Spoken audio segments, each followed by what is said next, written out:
Hi again, everybody. Nancy Beauvert here with Agape and NEXsteps. And I wanted to have a tough conversation with you. And it's about having tough conversations. We always postpone having conversation about things like our wills, powers of attorney, about what we want if we become sick or incompetent or if we are going to die. We avoid talking about our mortality, about the fact that we're all going to die. And just because we don't talk about it doesn't mean it's not going to happen.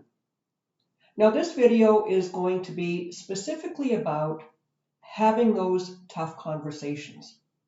And I wanted to specifically address the adult children in this case, to opening up, having this conversation with your parents.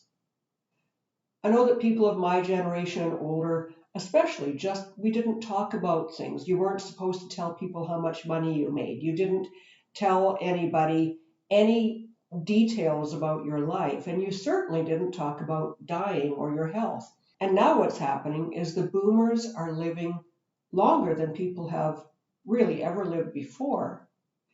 But they're living with dementia, they're living with chronic illnesses, they're living with issues that prolong their life and arguably perhaps not the best quality of life, but nonetheless they're staying alive. But what happens is if you don't do the planning before you lose what they call legally mental capacity, then you're not able to make those decisions. You can't choose, you can't write a will. You can't choose who's going to be your power of attorney. You can't choose who's going to make medical decisions for you. So, in my opinion, it's far better to address those issues, as uncomfortable as they are, as painful as they are to talk about. It makes more sense to talk about those issues while you still are able to make those decisions and put them in a legal document. Back to the parents now. A lot of the parents of the millennials and the Gen X's and the Gen Z's don't want to talk about this. So we're back to talking to your parents about this. A lot of parents continue to procrastinate. We'll get to it. And although it's a very, very difficult conversation, it's an important conversation to have. For instance, an article that I read recently spoke about a woman, I believe she was in Toronto, and she knew she had to speak with her mother about these issues, but kept procrastinating, and of course the mother wasn't doing anything about it. And then the mother ended up with a brain tumor, and it affected her, and she could no longer create those documents or make those decisions on her behalf. So then it's too late.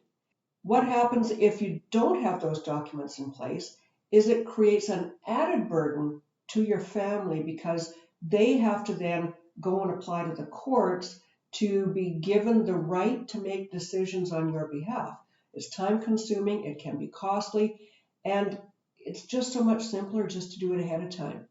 You can get estate documents done. If you have a simple will, a simple estate, you can get all of your estate documents done, your medical directive, your power of attorney, and your will, all for probably anywhere from $500 to $800, depending on where you're located. And while that's not nothing, it certainly isn't that expensive for peace of mind. Now, all of you adult children, while you're out there talking to your parents and bringing this topic up, look at your own estate planning. Just because you're 30 or 35 or 45 doesn't mean that something can't happen to you tomorrow that could take away your ability to make these choices. I heard today about a young man, 44 years old, diagnosed with terminal cancer. I heard about another woman today. Her cancer had metastasized to her brain. And as a result, she now cannot make any decisions. She cannot make her will. Don't let that be you. If you're going to have this conversation with your parents, take a look at your life too. You might think that you don't have anything, but that doesn't alter the fact that you're going to need to have something. Even if you just have a bank account when you die, the banks don't like to release those funds without some kind of a document. So please, I'm urging all of you, buckle up and get yourself strong and go and have those conversations. So how do you broach that conversation? Well, maybe you want to suggest to them that by doing these documents now, they get the peace of mind and the assurance that their wishes have to be followed. If you're very uncomfortable having those conversations, I'm a legacy and lifestyle planner. I work with people all the time, families and individuals who are looking to create a plan, to craft a plan, to make sure that they have all of their I's dotted and their T's crossed. So if you are having a difficult time approaching your family member with this discussion, contact me, see if I can get involved, if I can perhaps help expedite that conversation and help it go smoother and help make some of those crucial decisions in the best interest of everybody involved. It can avoid family conflict. It can ensure a smoother process. So I'll leave that with you, but please don't underestimate the need to take care of your estate planning, whatever your stage of life.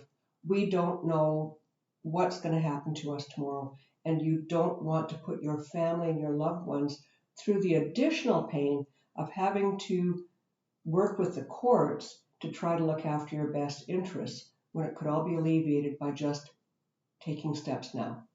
Thanks very much. Bye for now.